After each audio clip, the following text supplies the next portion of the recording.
Each day this week and next will be the last handful of chances you can win, but there are plenty of times to win in between then and now. If you listen on iHeartRadio from outside Ohio, tell me where. Aaron is in Waldorf, Maryland. Carrie listens in Cave Creek, Arizona. And Phil is one of our bureau chiefs in Auburn, Alabama. Oh, Phyllis. War Eagle. I'm sorry? Phyllis. Phyllis? Phyllis. Oh, Phyllis, one of our bureau chiefs. Philip is one of our bureau chiefs in Auburn, Alabama. Just when you say Phyllis. Alan, this is Mike in Charlotte here, talking about the two name newspapers. I used to live in Fort Wayne, Indiana, and they had the Fort Wayne Journal-Gazette, which was the combination of two papers that used to be an afternoon paper and a morning paper. By the way, have you ever heard of the Fox Island Nature Preserve?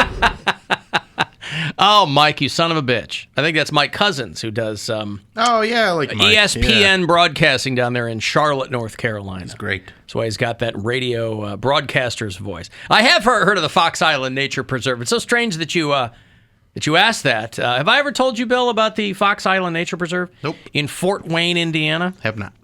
You've told Mary a bunch of times. Oh, well, you know what? Tune it out. Then I'll keep it to myself, and I'll move on to something else. Your Cleveland Guardians are just sitting around doing nothing today. It's the dead time for and sports. tomorrow. Today there's nothing. Pick up a glove. Come on, man. It's the ESPYs tonight, hosted by Steph Curry. Pete Davidson. Oh, really? Yeah. Do you see what he wore to the Nope premiere? Steph Curry? Yeah. No. People were dragging him for what he wore to the Nope premiere, I guess. They were giving him a Nope for the... he and his wife. I mean, who cares, right? He's wearing, I don't know what the hell it is. It looks like a dashiki, but like a big long V-neck. It's got, I don't know what it is. A gray tweed cardigan. Yeah, that's a weird right? shirt. I mean, but you're in Hollywood. I mean, wasn't this in Hollywood? Probably. The L.A. premiere of Nope. Yeah. Last night. So while we were having the premiere here in Cleveland, they were also having it in Los Angeles. I mean, that's what I wore as well. That's so what I was going to ask. why What did you wear? They're being so hard on him. Where did you see Nope? It was at the Regal Cinemas at Great Northern Mall. Great Northern. Yeah. Now, I can only assume, because that is North Olmsted, that they had a red carpet and giant spotlights for the premiere, and you walked the red carpet, I would imagine, as a public figure. Kissing babies, doing all that stuff, taking pictures. You wore this outfit. You wore this gray tweed cardigan. Yeah. Did you wear a Versace shirt? It was a Versace knockoff. It was? Yes. Oh, okay. Versace. This is my Versace shirt. All right.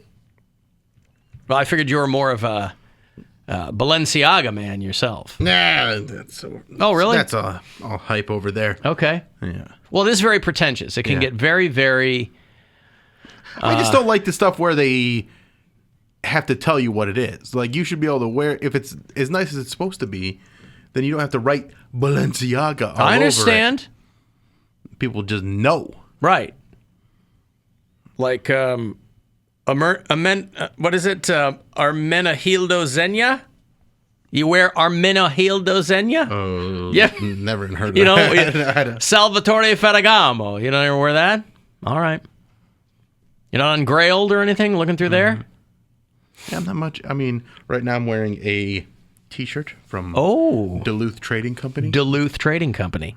Now, does that have a lifetime warranty? Like those I don't know. Cabela's socks or those Bass Pro Shop socks? I don't think it does. Okay. But big fan of their underwear. That's where I get all my underwear. And what are you... Took a dive into the shirts, and the shirts are all right. They're a little too heavy for... Like, if I was still working construction, these would be a good shirt because they're not going to rip as easily as like a regular T-shirt. But, yeah, they're a little heavy for me. I found myself in a Duluth Trading Company one time. I think there's one out in Avon. Yeah, that's the one I go to usually. I found myself out there maybe a year ago or so. I couldn't tell you why I was in there, but I was looking around because I'd never been in there before. Got some good stuff in there. I was telling my girlfriend, if I were to stop doing comedy and just go get a piece of land and just have like a dog rescue, all my clothes would be from there. Like if I was just like that's because they're just we talked workaday about clothes. that, yeah. Yep. But they're nice and they're like they last. They're high quality. Mm-hmm.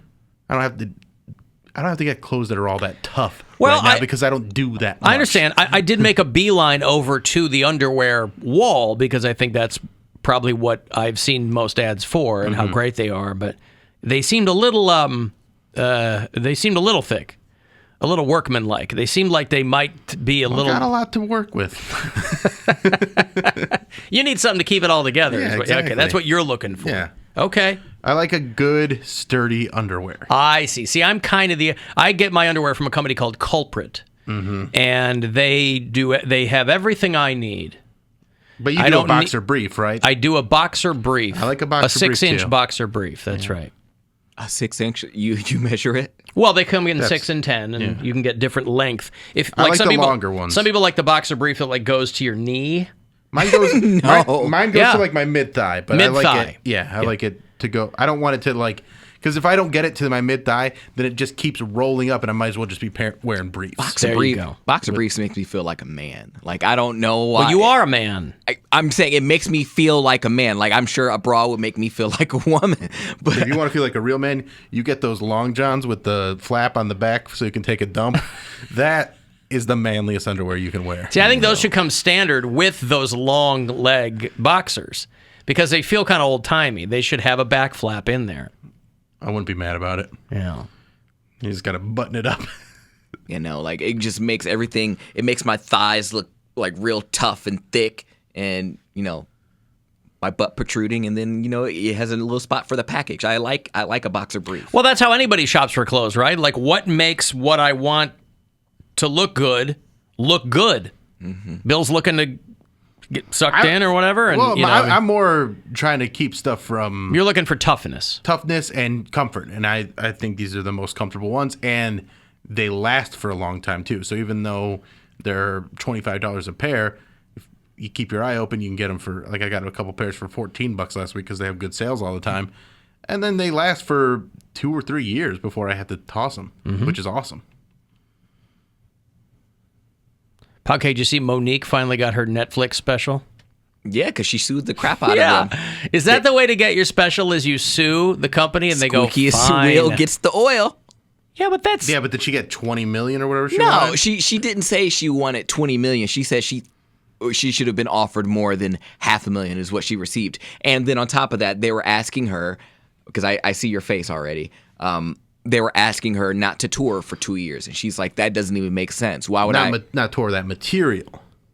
Sure, but like if that's her material, why wouldn't it should make sense that she should have something where she can sit back for? Because there are, I agree with her, there are plenty of comedians I've never heard of that I don't find funny, and they are getting multi-million-dollar deals. Not $20 million or like $15 million like Amy Schumer got, but they're getting multi-million-dollar deals. I think the bulk on of those Netflix. comedians you've never heard of that are on Netflix are not getting anywhere near multi-million Yeah, I dollars. don't think so.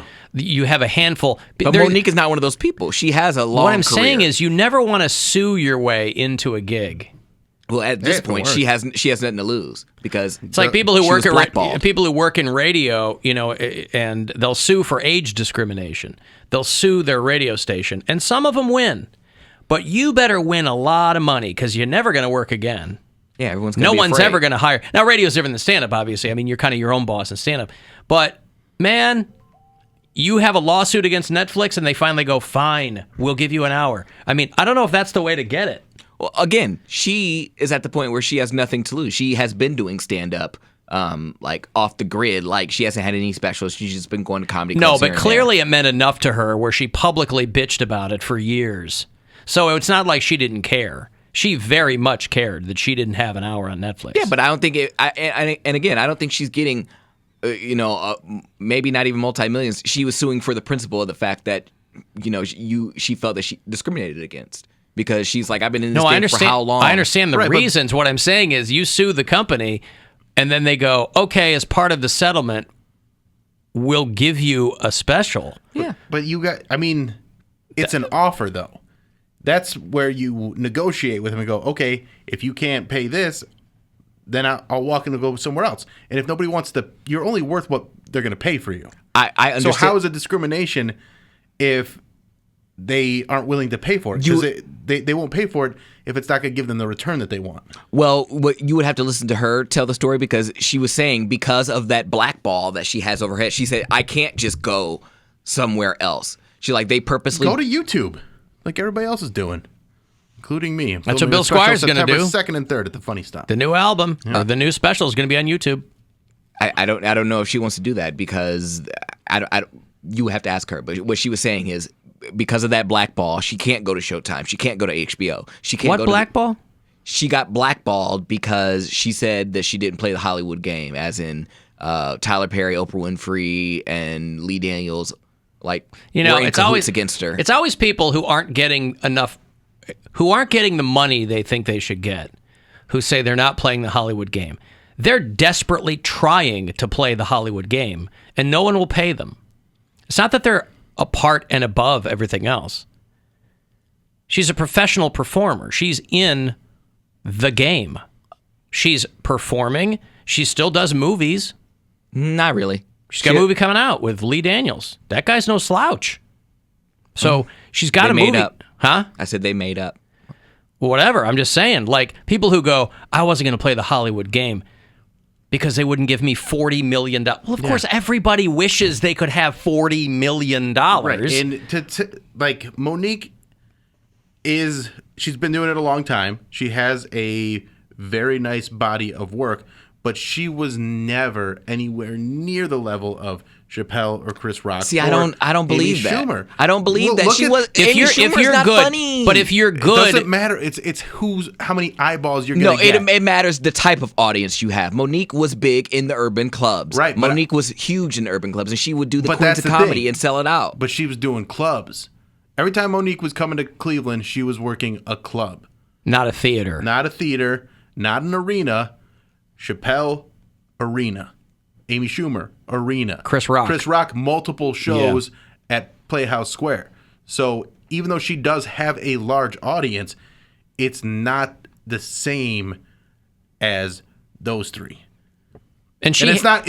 And she might be funnier than all of them. I'm not even putting that into it. But I'm just saying the size of her audience does not match the size of their audience. I want to play devil's advocate here. Yeah, she probably hasn't come to Cleveland in a long time, and when she did, she was playing theaters. But again, I'm telling you, last time she was in Cleveland, she was at the Improv. I believe you. And that was like 2018 or 2019. I believe around the you, time that this all started. She has been but again, when Netflix came out with that, she was blackballed since like 2008. Who blackballed her? And it was from the movie Precious, but it was a long story. But she's not blackballed from her fans. She's not. But you don't if you want to go out and tour and get people to come see you, that has, especially in this day of social media. But there's promoters and stuff that won't work with promoters. It's not like that anymore. Okay. If she's got a pipeline to her fans through Twitter, Instagram, YouTube, you don't need TikTok, a middleman. You don't need the promoter, and the promoters want to sell tickets. They don't care who's coming here. Okay, fair enough. I'll take your word for it. Louis C.K. will always have a place to perform because promoters know he can sell tickets. So, like, when people say he's canceled, he sold out 3 shows at the Agora because he's canceled. Because he's can sell tickets, and he doesn't even have social media. He just has an email list and says, "This is where I'm going to be." So, if she wants to whine and complain and say, "Oh, I'm blackballed by Hollywood," stand-up, touring, and Hollywood are not connected.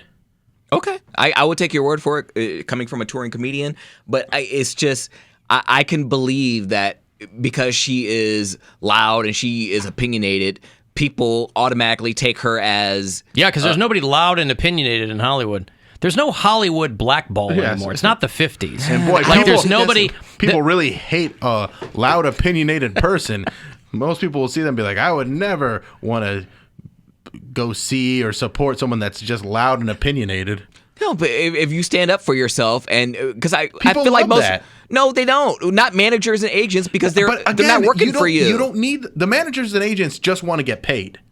Yeah, and who's going to be? Are they going to side with you? Who is one person, or are they going to side with the machine? No, they're going to side. There's no machine. It's every anecdote on MoNique is that when you work with her, she's a colossal pain in the ass because she talks about how she's not making the money. She counts. Rule number one of showbiz is you never count another person's money. You count your own money. So this whole I've been blackballed thing, nobody knows what she's talking about. Like I said, she got a movie coming out. Yeah. And she has 1.2 million followers on Instagram. She could go right to those people and say, hey, I'm doing this tour. Come see me. She doesn't have to go to some promoter. She doesn't have to. You can do this stuff without those middlemen anymore.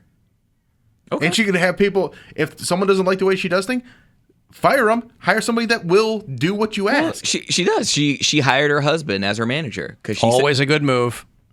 Worked for Wendy Williams. OnlyFans? Yeah, I got to get on that. I got to give you some money here. Not available. Is it called MoNique M-O' what? $1,000 here. It's a chance for you to go fuel yourself. Listen closely. Good luck. The Buzzard wants you to go fuel yourself and score $1,000. Enter the nationwide keyword check at WMMS.com. That's check. Enter it now at WMMS.com. And good luck from Buzzard Radio. Yeah, my only point was that I don't know you want to sue your way into a gig. You'll still get it on there. I mean, I wonder what they ended up settling on, though. Yeah, because she sued because they offered her $500,000 and she thought that was insulting. So then if you sue... Well, then you don't accept and say, make a counteroffer. Right. Well, but that was her way of getting her name in the news. And again, I want her to succeed. I hope this is a great special. But you also have to have accountability for your actions, and her reputation is that she's a pain in the ass to work with. And that will make people go, she's not worth the problem. Not only that, but you're actually in That's how people get blackballed. You're actually in a better That's spot. Not blackballed. But you're in a better spot. It's kind of comedy's pretty democratic. Like, you're in a better spot than she would have been in the early 90s, where if you could have a network of clubs that would not book you. But now you don't have a middleman, so you could go on YouTube, and all those data points can work in your favor. Yeah. That's how you have YouTubers that some of us have never heard of before, but they'll pack out a comedy club. They don't have an act, but they put asses in seats. And the people are happy to see them, too. People are happy to see them. Even if they don't have a great, because they'll just do a Q&A, and the people are seeing somebody that they enjoy. Yeah. And it's a lot of, that. That's all that matters. She's on YouTube. She could have those data points. Yeah. Look at all the views I got. You know what I mean? You can get those on all the different social media apps now. You can get it on Instagram. You can pay attention to where your fans are. All that's what I'm saying. That all helps. Yeah. That's all you can point to that rather than going, oh, I did great at this club in Kentucky. Yeah. So, again, I hope she gets out. I hope this special goes great. I hope she got paid.